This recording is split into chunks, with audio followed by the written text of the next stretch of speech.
Mhm.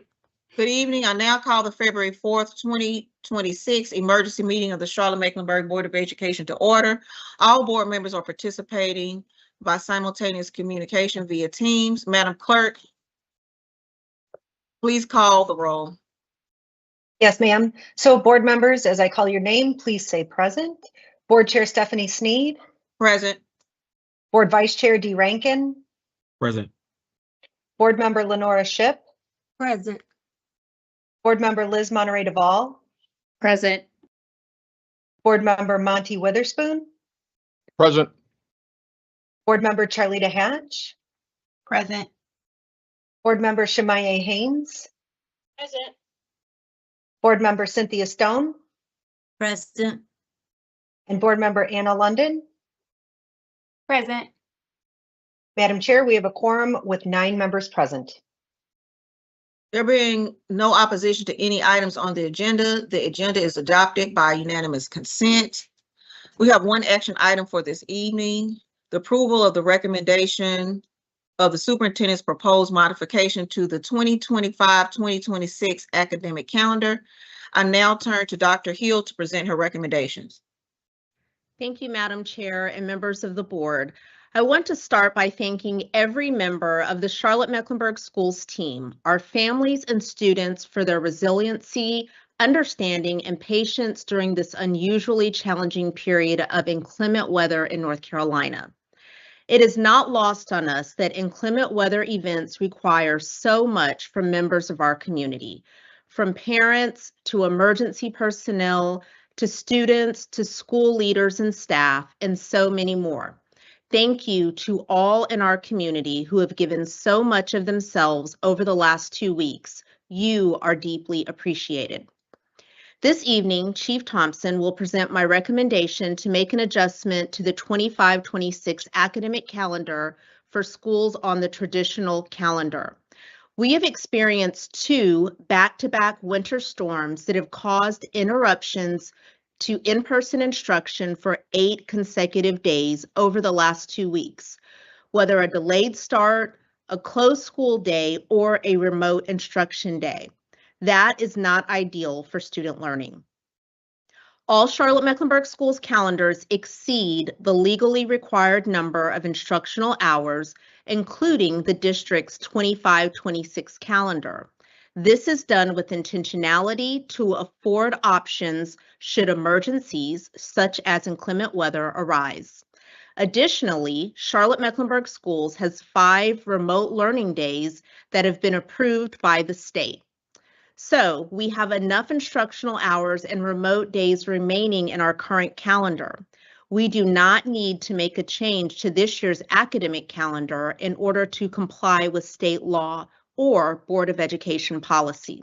However, we do want to provide every opportunity for students to be back in school and learning in person. Therefore, this evening, Chief Thompson will be sharing my recommendation to make an adjustment to the calendar to provide additional in-person instructional time for our students. Chief Thompson, I'll turn it over to you.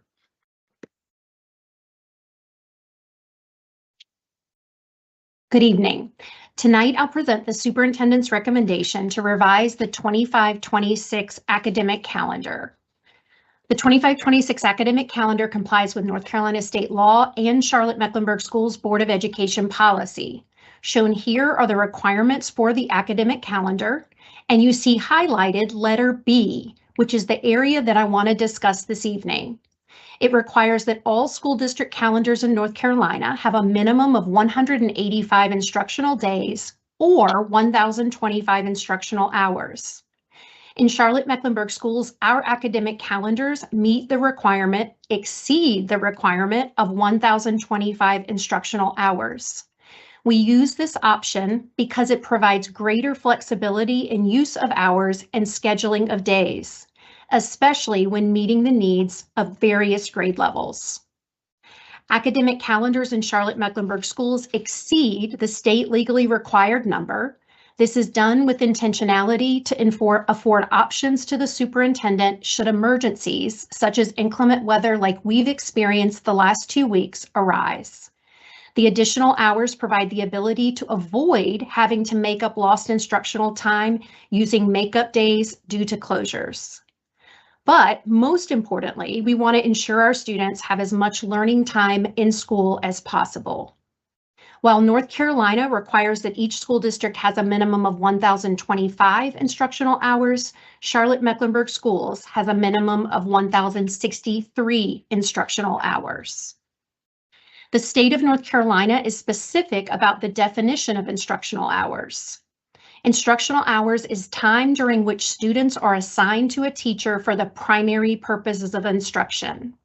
It does not include time spent changing classes, at lunch, in homeroom, or other non-instructional extracurricular activities. We calculate instructional hours by considering the number of days in the school calendar, multiplying that by the number of instructional hours, meeting the definition above, subtracting any reduced hours due to early release days or early release days on high school exam days, and then we have the balance of the instructional hours for each level, elementary, middle, K-8, or high school. We only deduct instructional hours from our total when the following situations occur: a 1-hour delay start to school, a 2-hour delayed start to school, or when we have to close schools. We often call this a waived, W-A-I-V-E-D, day by the superintendent. We do not deduct instructional hours from our total when we have a remote learning day, because that is considered a part of minimum required instructional hours and student learning. So let's look at what's happened thus far this year. I'm going to start on the left side of the screen. On the left side, you see a table that lists all the days that have been impacted by inclement weather thus far this school year. You also see what the response was to that weather. On December 9th, January 29th, and January 30th, we had 2-hour delays. We deducted instructional hours for those days. On January 26th, February 2nd, and February 3rd, schools were closed, or those were called superintendent waived days. We deducted instructional hours from our total for those days. And on January 27th, January 28th, and February 4th, we had remote instructional days. We did not deduct instructional hours for those days. So let's look at the purple bars. First, where it says remaining calendar options available. Under that tab, you see the remote computer icon. We can only use up to 5 remote instructional days in a school year. This year, we have used 3 remote instructional days. Therefore, we have 2 remote instructional days remaining. General statute is very, very specific about when remote instructional days can be used. They can only be used when schools are unable to open due to severe weather conditions, energy shortages, power failures, or other declared emergency situations. Next, you see the red closed icon.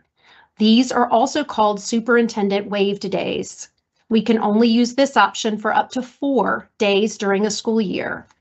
This year, thus far, we have used 3 closed or waived days. Therefore, we have 1 day remaining. We, of course, would only use it if absolutely necessary. This is very important. When we use a remote or instructional day or a closed day, we do not need to have a makeup day. I'm going to say that again. When we use a closed day or a remote instructional day, we do not need to use a makeup day. This is because on remote days, students are completing instructional work, and on a closed day, we're using instructional hours, and we have enough to be able to do that and not require a makeup day. So let's look at the bottom. If we did use all 5 of our remote days and all 4 of our closed days, which we have not, only then would we use our designated makeup days. And you can see on the calendar, those days indicated, February 16th, March 20th, April 3rd, and June 11th are remaining. In other words, we would need to have had 9 days out of in-person instruction school before we would need to use makeup days. At this time in the school year, we have used 6 days out of in-person instruction school. Therefore, we do not currently need to use any makeup days to comply with state and Board of Education calendar requirements.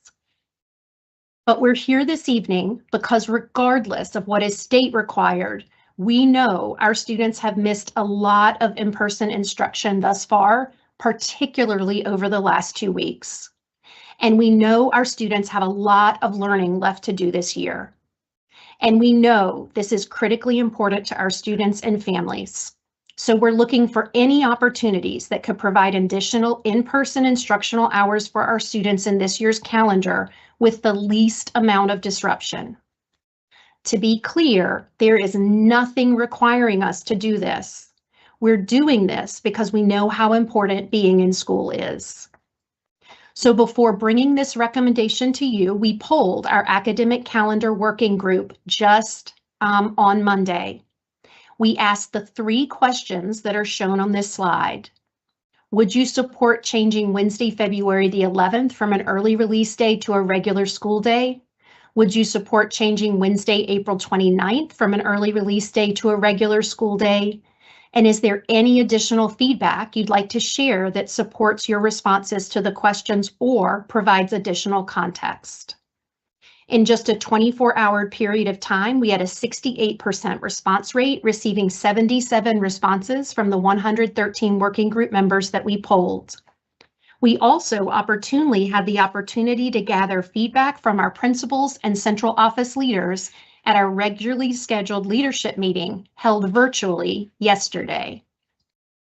Here are the results from the academic calendar working group.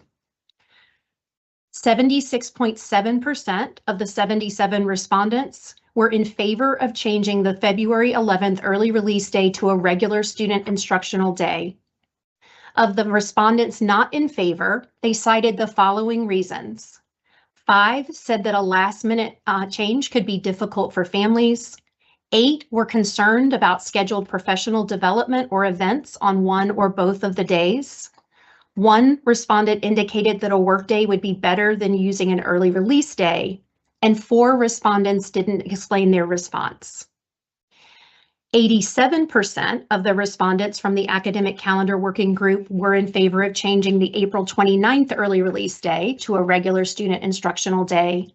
Of the 7 respondents not in favor, they cited concerns about teachers losing time for professional development and/or lesson planning. 2 respondents were concerned about parents having scheduled events on those days, and 2 respondents did not cite a reason. When speaking with principals and central office leaders yesterday, 5 principals reached out indicating that they had planned events for the early release day. We have worked with them to figure out an alternative plan for those events. Incidentally, some of those events were the same events that teachers on the academic calendar working group were concerned about, so we solved 2 problems at once. 2 central office leaders reached out indicating planned events for the early release day.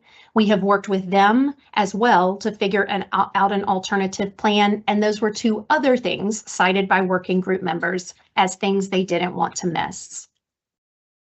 I want to share one other data point we reviewed prior to bringing forward this recommendation. Our average daily attendance is 92.9% of students attending school on any given day, shown on the right. Obviously, this varies by day, but 92.9% is the average. However, on our early release days, we've consistently seen both this year and over previous years a lower average daily attendance rate on early release days. This year specifically, the attendance rate on October 1st was 89.7%, and on November 19th was 80.6%, noting that the attendance rate overall that specific week was lower given community events. We felt this was important data to share with you and with our community in making this decision. One respondent said, "This is an easy way to make up time. Parents have expressed that early release days create a hardship. Multiple issues are solved with this approach." We know that any change to a calendar brings disruption. The last 2 weeks have been an example of that. And while we don't want to create any more disruption for families, We do want to provide every opportunity for students to be back in school, learning in person. It is essential that students are able to return to a cadence of uninterrupted learning. So here is the superintendent's recommendation to modify the 25-26 academic calendar. The recommendation is to change the early release days on February 11th, 2026 and April 29th, 2026 on the 25-26 academic calendar, shown on the left with gold diamonds, to regular school days for students as indicated on the revised calendar on the right of your screen. That concludes my report. I turn it over to Chair Sneed to facilitate questions. Thank you, Ms. Thompson. Board members, if you have questions, by show of hand.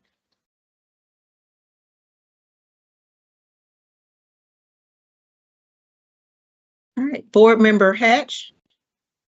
Thank you, Chair Sneed.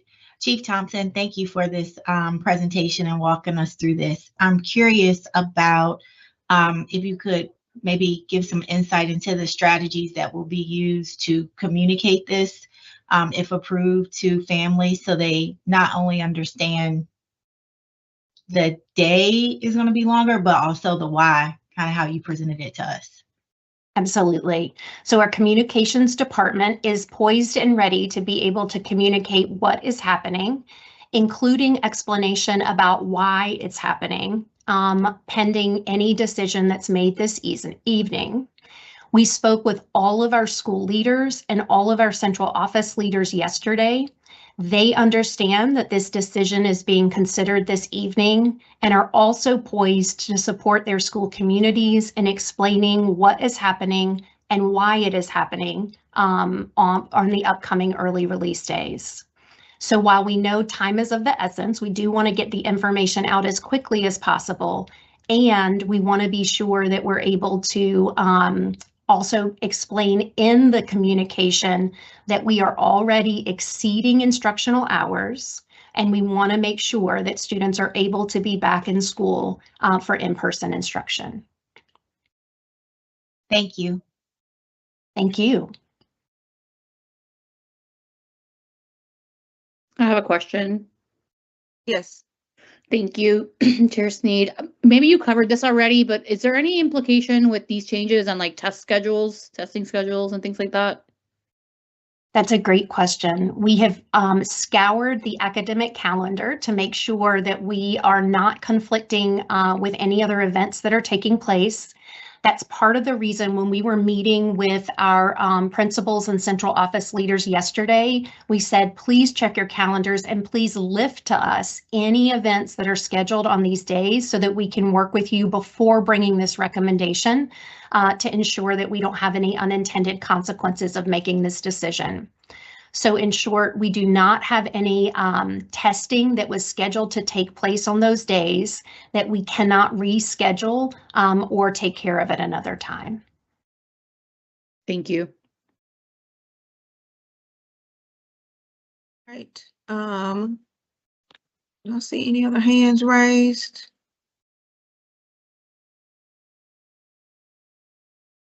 Oh, our student advisor has a question. Yes, thank you, Chair Sneed. I was unable to raise my virtual hand. Thank you, Chief Thompson, for this detailed slideshow.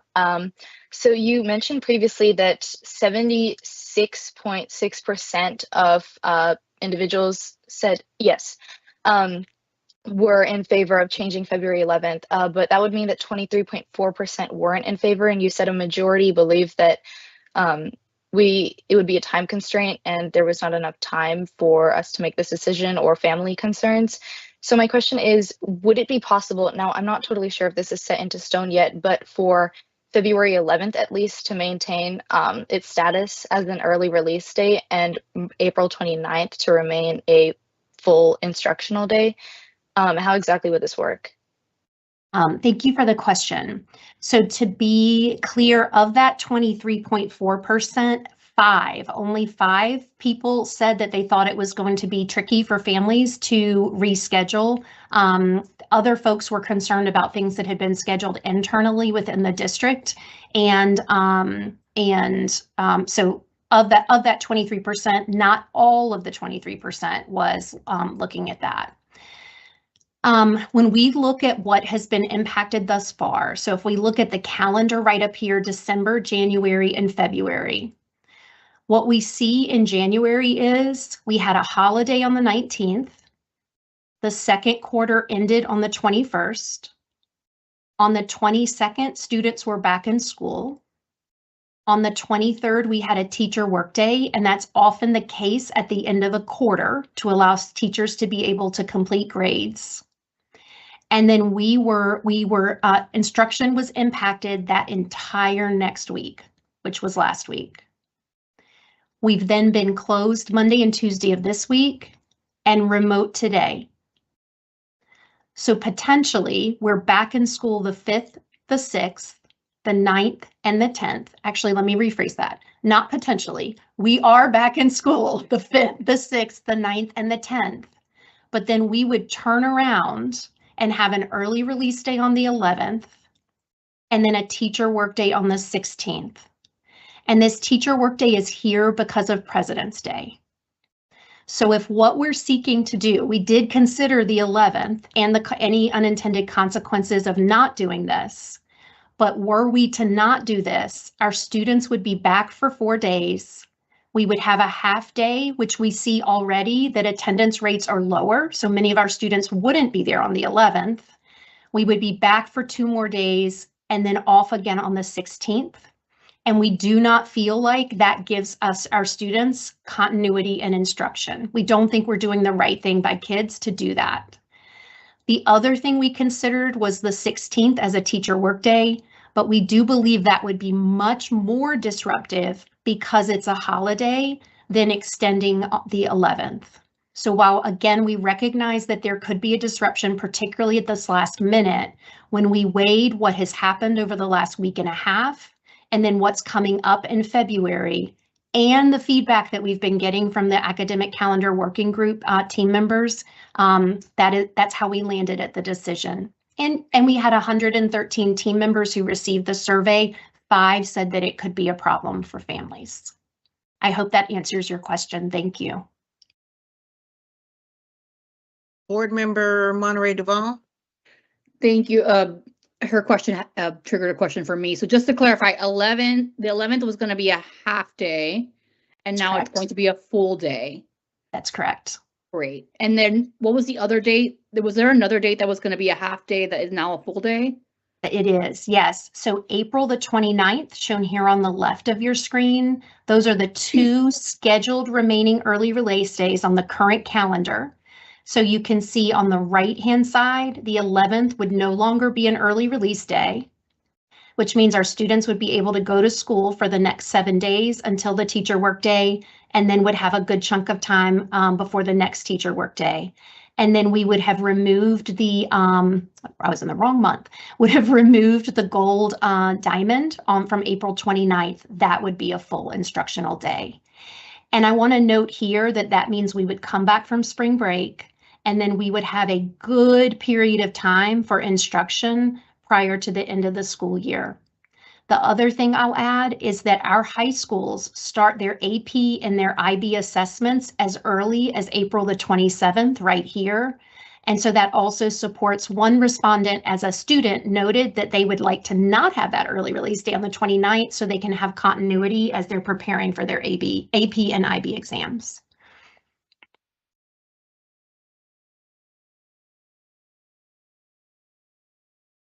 I don't see any other hands for questions. With that being the case, I turn to Board Member Stone for the motion.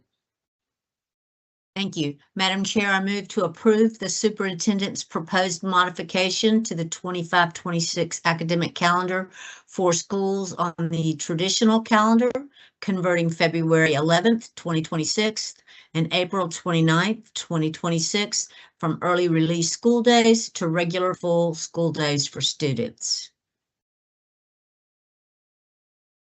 Board Member Stone has made the motion. Is there a second? I second. I second.